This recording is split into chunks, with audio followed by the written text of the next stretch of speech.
अभी झारखंड में हमको नहीं मिला, ठीक है, हम नहीं मांगे थे, नहीं मिला।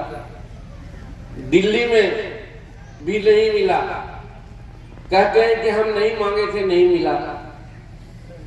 लेकिन ये कोई न्याय है क्या?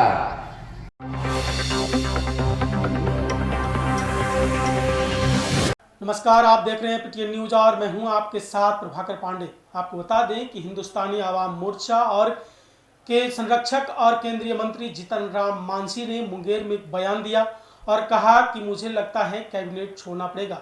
इसके बाद लगातार सियासी घमासान मचा। उसके बाद उनके पार्टी के तरफ से सफाई पेश शुरू हो गई, सफाई देना शुरू कर दिया और कहा कि लोग भ्रामक तरीके से इस बयान को फैला रहे हैं। मैंने ये बात नहीं कहा है। ये हिंदुस्तानी आवाम मोर्चा के पार्टी के तरफ से ये सफाई आनी शुरू हो गई। क्या कुछ कह रहे हैं पहले जीतन राम मांझी मुंगेर में और क्या उनके पार्टी के तरफ से सफाई पेश हुई है, पहले आप ये सुने। अभी झारखंड में हमको नहीं मिला, ठीक है, हम नहीं मांगे थे, नहीं मिला। दिल्ली में भी नहीं मिला, कहते हैं कि हम नहीं मांगे थे, नहीं मिला। लेकिन ये कोई न्याय है क्या?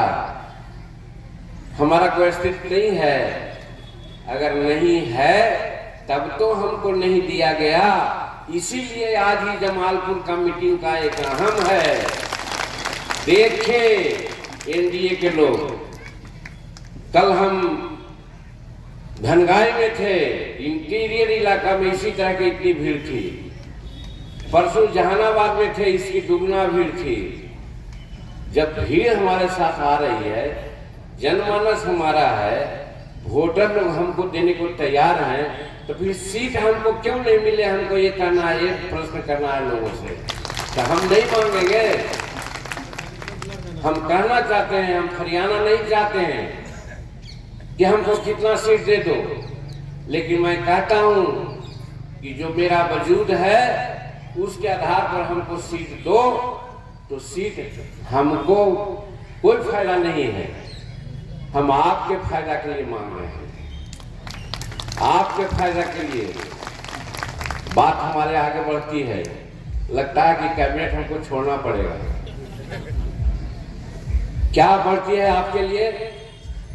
हम पहले शेड्यूल कास्ट की बात लेते हैं। अभी हमारे मुकेश जी कह रहे थे 3 डिसमिल, आप भूल गए। जीतन मांझी मुख्यमंत्री बना था तो कानून बना दिया था कि 5 डिसमिल जमीन हम देंगे। तो आप 3 डिसमिल की मांग क्यों कर रहे हैं? 5 डिसमिल की मांग होना चाहिए। क्या 5 डिसमिल मिली है जमीन किसी को? हम नहीं समझते किसी को नहीं मिली है, तो क्या इसका मांग नहीं करेंगे? एक बात। दूसरी बात, हमारे यहाँ 17-18 लाख एकड़ जमीन है, चाहे वो भूमि सुधार का हो, चाहे हदबंदी का हो, चाहे बिहार सरकार का हो। और हमारे यहाँ भूमिहीनों की संख्या कितनी है? 12 लाख के आसपास। तो 12 जोड़े 18, अगर 1.5 एकड़ जमीन भी दे दी जाती है तो हमारा शेड्यूल कास्ट परिवार चाहे जो भी भूमिहीन हो 1.5 एकड़ का मालिक हो जाएगा। क्या ये मांग नहीं करना चाहिए? ये हमारी भूख है, हम मांग करते हैं। और ये मांग मेरे भाइयों बहनों, कहा गया है रामायण में कि विनय न मानहि जल्दी जड़, गए कै दिन बीत, बोले राम सकोप बस, भय बिनु होहि न प्रीत, भय बिनु होहि न प्रीत। और वो भय क्या है? हम तलवार उठाएंगे, हम बंदूक उठाएंगे? भय यही है। हमारे वर्कर कह रहा है कि 40 सीट दो। हम कहते हैं कि अगर 20 सीट लेकर के विधानसभा में आएंगे तो दूसरे दिन ये सब काम हम करवा देंगे बिहार विधानसभा में। इसके लिए हम आपके पास आए हैं। इसके लिए हम गरीबों के पास कहते हैं कि हमको आप वोट दो और हम आपके लिए काम करेंगे। तो ये तो सिर्फ गरीब की बात नहीं करते हैं, हम सब समाज की बात करते हैं। आज महिलाएं तो हैं यहाँ पर, 50% महिलाओं की जनसंख्या है। लोग कहते हैं महिला सशक्तिकरण की बात करते हैं, ये बात सही है कि नीतीश कुमार जी ने महिलाओं के लिए एक अच्छा काम किया। मित्रों नमस्कार। अभी हम सोशल मीडिया के कुछ चैनलों पर और कई जगहों पर ये चर्चाएं सुन रहे हैं कि श्री जीतन राम मांझी जी, जो हिंदुस्तानी आवाम मोर्चा के संरक्षक भी हैं, भारत सरकार में केंद्रीय मंत्री हैं, ने कैबिनेट छोड़ने की बात कही। ये सरासर भ्रामक है और तथ्यहीन है। मुंगेर की एक जनसभा में वो भाषण दे रहे थे और चूंकि कल भारत सरकार का कैबिनेट का बैठक है जिसमें श्री जीतन राम मांझी जी को शामिल होना है और शाम में उनकी पटना से फ्लाइट थी, कार्यक्रम में लेट हो रहा था, तो उसी समय वो कह रहे थे कि थोड़ा जल्दी कराइए, कल की बैठक कहीं छूट न जाए। तो उसी को लेकर के कार्यक्रम में थोड़ा देर हो गया।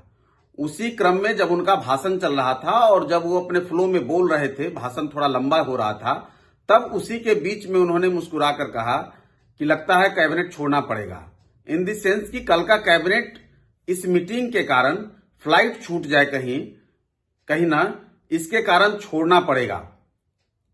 उस बात को थोड़ा दूसरे रूप में हम मीडिया बंधुओं पर भी कोई आरोप नहीं लगा रहे हैं, लेकिन तथ्यों को बगैर समझे हुए कुछ लोग या तो उनके वो भी नहीं समझ पाए होंगे पूरी बात को, और वो उस रूप में दिखा रहे हैं कि श्री जीतन राम मांझी जी ने जनता के बीच में ये कहा कि हम कैबिनेट छोड़ सकते हैं अपनी मांगों को लेकर के या कार्यकर्ताओं के बात को कर करके, लेकिन वो सरासर गलत है।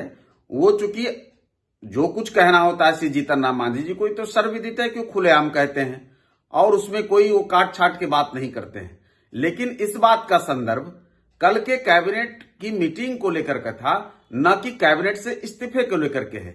इसलिए हम तमाम मीडिया बंधुओं से भी और सोशल मीडिया पर जो इस तरह की खबरों को चला रहे हैं उनसे भी निवेदन करेंगे कि बड़े नेताओं के बयान के संदर्भ को समझे बगैर, उसके मर्म को जाने बगैर कहीं दूसरे रूप में नहीं पेश करना चाहिए और ना उसको फैलाना चाहिए।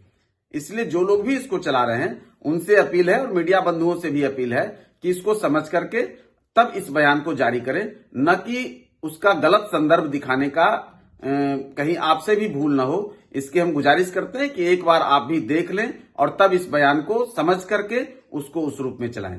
धन्यवाद। जीतन राम मांझी ट्वीट करके कहा है कि इस बयान को भ्रामक तरीके से फैलाया जा रहा है। कुछ वेब पोर्टल और समाचार चैनलों के द्वारा भ्रामक खबर प्रसारित किया गया है कि जीतन राम मांझी कैबिनेट से इस्तीफा देंगे, जबकि मैंने मुंगेर की सभा में हो रही देरी को लेकर कहा था कि आप लोग लेट कर रहे हैं जिसके कारण मेरी फ्लाइट छूट जाएगी और मुझे कैबिनेट छोड़ना पड़ेगा। वैसे लोगों को मैं स्पष्ट कर देना चाहता हूं कि मैं मरते दम तक माननीय प्रधानमंत्री नरेंद्र मोदी जी का साथ नहीं छोड़ूंगा। हम सब अभी देश और बिहार के हित का कार्य कर रहे हैं, तो कुछ मीडिया घराना विपक्ष के इशारे पर हमें बांटने की कोशिश कर रहा है।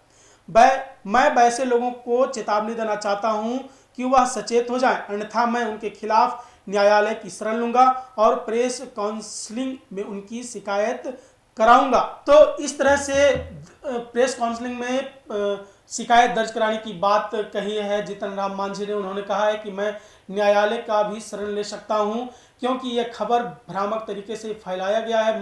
मैंने इस तरह का बयान नहीं दिया। मुझे लेट हो रही थी, फ्लाइट छूट जाती और फ्लाइट छूटने के कारण मैंने कहा कि मुझे देर हो रही है, कहीं मुझे कैबिनेट ना छोड़ना पड़े। इस तरह के मैंने बयान दिए थे, लेकिन इसको भ्रामक तरीके से फैलाया गया है। मैं अब न्यायालय के शरण भी लूंगा और प्रेस काउंसलिंग में शिकायत दर्ज भी करवाऊंगा। इस तरह की बातें उन्होंने कहा है और क्या कुछ कहा है मैंने आपको सुनाया। फिलहाल इस खबर में बस इतना ही। आगे के तमाम खबरों के लिए बने रहे मेरे साथ। वीडियो को लाइक करें, शेयर करें, चैनल को सब्सक्राइब करना ना भूलें। धन्यवाद।